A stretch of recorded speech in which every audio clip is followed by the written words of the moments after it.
Just try to sit still.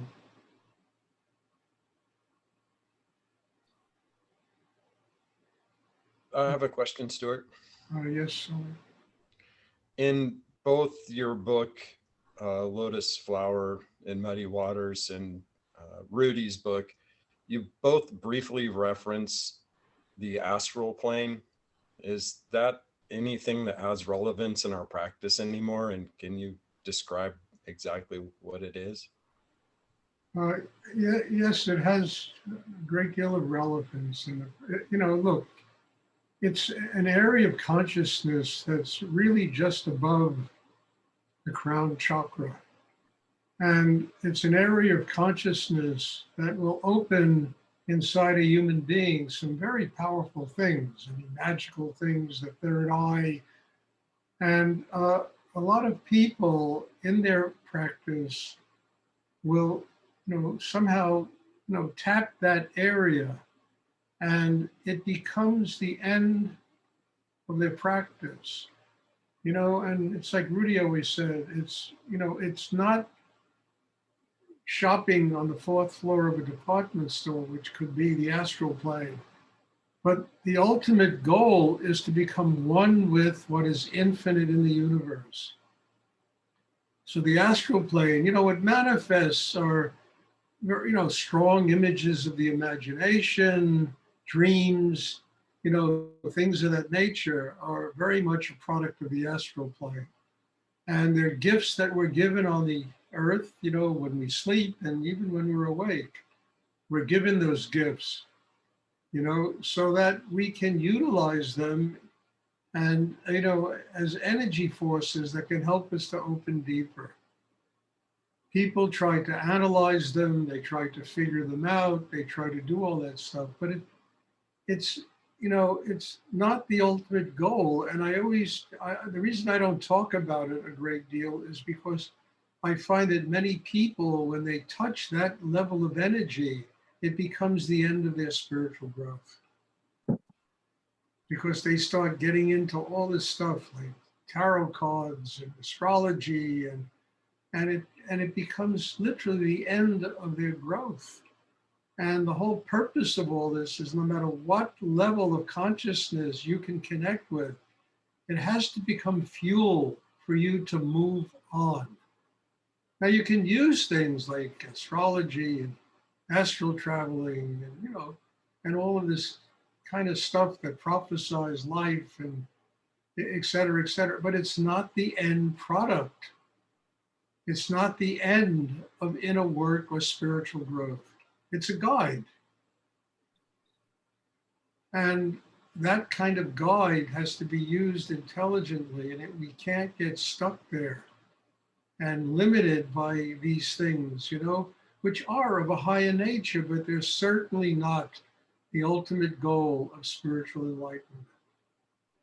So I think Rudy didn't talk much about it, or he did talk some about it, and I don't talk much about it because of that. It's just another level of consciousness that can be used. It's a marker on the trail that can be used for us to develop the capacity to become one with, God, higher energy, become nothing inside ourselves and one with God. So I think astral plane and astral travel, it's important as an energy source, but it's not the end goal of spiritual practice. It'll, look, you look at a lot of Tibetan paintings and you see these bardo creatures and all of that is like astral plane stuff.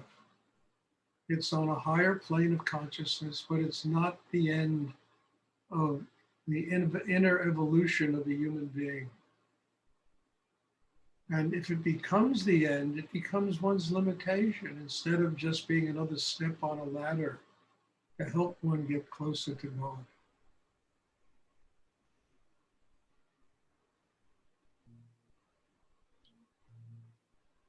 I'm not putting it down, and I think it's very important. I go to astrologers, I go to psychics, I listen to what they have to say. But what they have to tell me is you know, if they're right on and they really know what they're doing, they have to tell me, you know, what the next steps are in my life. I mean, I once went to an astrologer, not an astrologer, but a psychic in India, and you know, he asked me what I did, and I told him at that point in my life, I was running a candy manufacturing business. And he looked at my hand and he said, "That's impossible." He said to me, "It's impossible." So I looked at him, and he was right. 6 months later, I was no longer doing it. You know, I did it to fill in time in Denton, Texas. But 6 months later, I was no longer doing it. 8 months, whatever it was, I was, you know, in a whole other cycle in my life. So, I mean, look, I've had many psychics tell me many, many different things.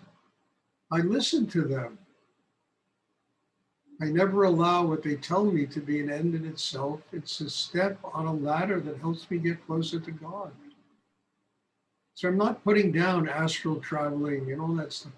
You know, it's very important, but it's important as a step in our growth, not as an end, you know, in spiritual, you know, evolution.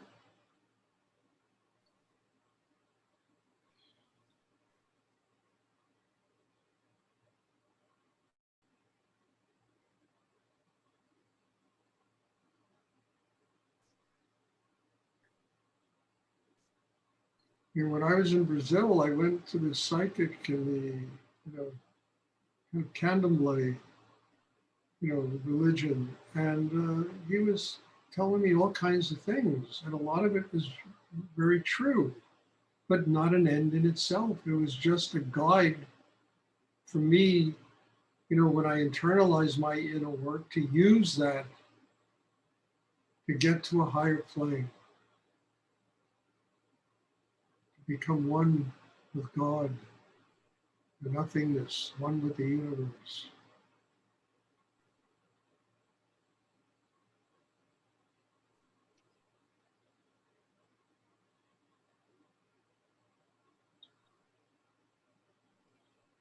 Does anyone else have a question?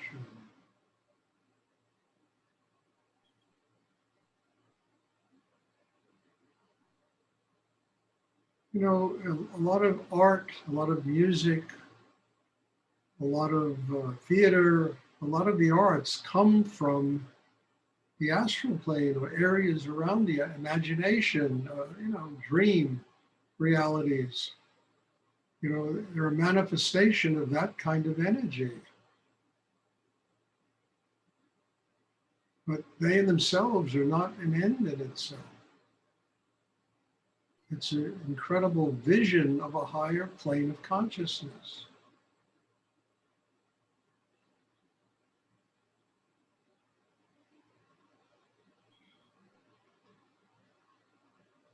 Does anyone else have a question?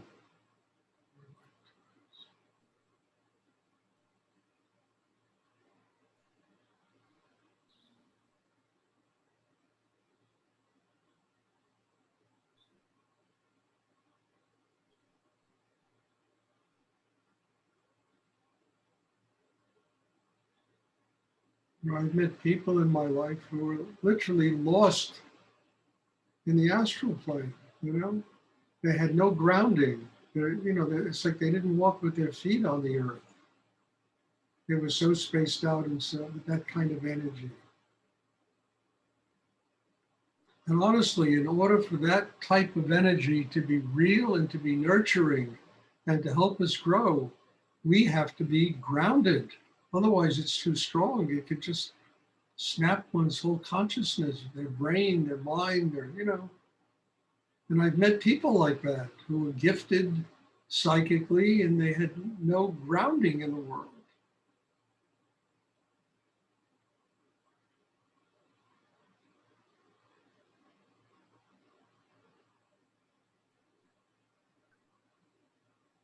I mean, drugs do that, you know, they connect you with a higher plane, but there's no grounding.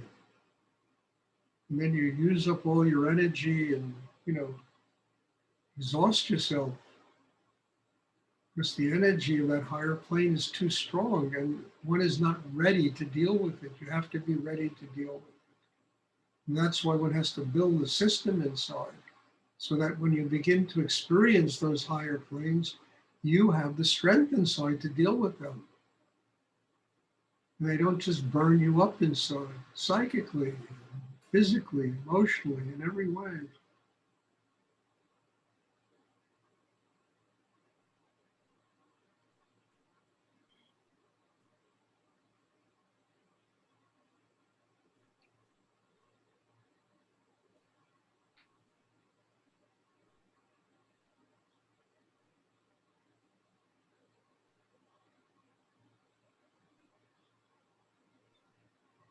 Does anyone else have a question?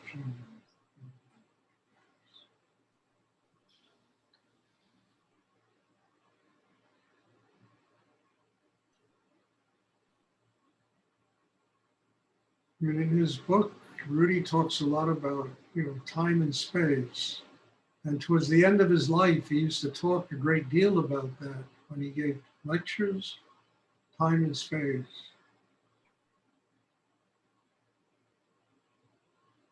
And I think it was a very profound teaching that he gave, and gave me certainly insights into, first of all, the limitations of time and space, and how our spiritual work is about building a system that enables us to transcend time and space. The Om sound is a passageway, through time and space that gets you to the other side of time and space. The Om sound is also an energy that creates all of life. It's God's voice. It's creating everything, or it's Genesis. It's creating everything around us. At the same time, when you open to it and connect with it, it's a passageway through time and space to a transcendental realm that exists outside of time and space.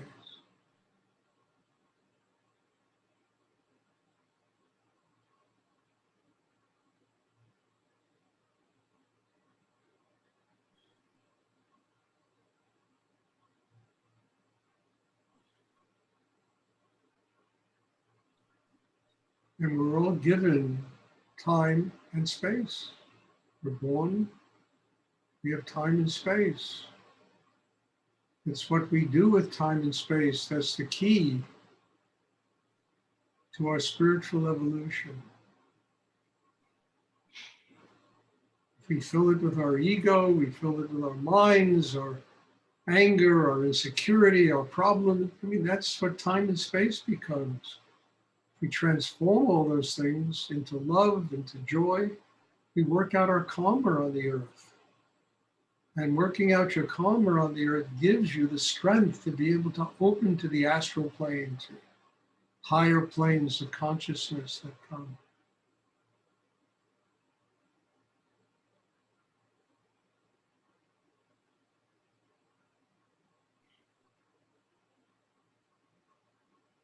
Does anyone else have a question?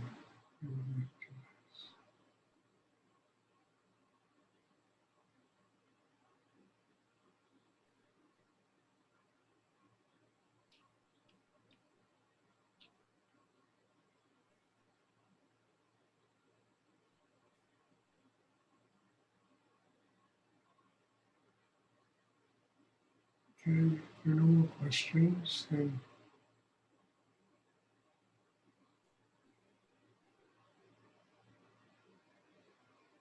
we'll have a class tomorrow evening. And again, all of you are here as my teacher, and the things that come up and I talk about are really a byproduct of every single person being here, opening, working on themselves, wanting to grow, wanting to have a spiritual life. And it all works together. Probably the greatest marriage on the earth, I heard Rudy say it, and I believe it, is the marriage between a student and a teacher. Because it's a marriage that's completely based on surrender. You don't learn anything here unless you're willing to surrender in that. let go.